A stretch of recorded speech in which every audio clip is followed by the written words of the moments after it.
विविध जिल्ह्यांमधल्या टॉप 9 बातम्यांचा आता आढावा घेऊया। काँग्रेस पक्षाच्या नांदेड जिल्हाध्यक्षपदी बी.आर. कदम यांची निवड। नांदेडची लोकसभा काँग्रेसच जिंकणार, जिल्हाध्यक्ष कदम यांच्याकडून विश्वास व्यक्त।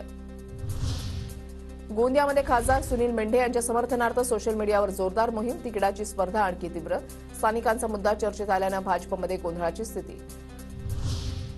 लोकसभा निवडणुकीच्या पार्श्वभूमीवर परभणीमध्ये माहितीकडून तयारी सुरू। भाजप आमदार मेघना बोर्डीकर यांच्या संपर्क कार्यालयामध्ये माहितीची आढावा बैठक संपन्न। भंडारा जिल्ह्यामध्ये पवनीमध्ये सामान्य नागरिकांच्या विविध मागण्यांसाठी काँग्रेसचा तहसीलवर कार्यालयावर मोर्चा।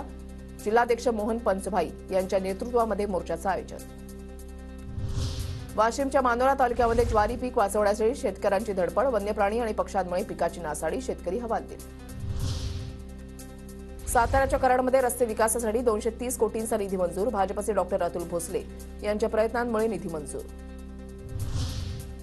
बुलडाणा बाजारपेठेमध्ये मातीचे माठ दाखल। 100 ते 500 रुपये किमतीचे माठ उपलब्ध। वाढत्या तापमानामुळे माठ खरेदीकडे कल अधिक।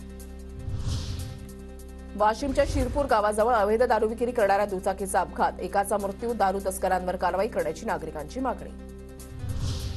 कोकणामधल्या पर्यटनाला वेगळा आयाम मिळणार। पर्यटनाच्या माध्यमातून आता कांदळवनामध्ये बोटीची सफर। पर्यटकांना कांदळवनाची माहिती मिळणार।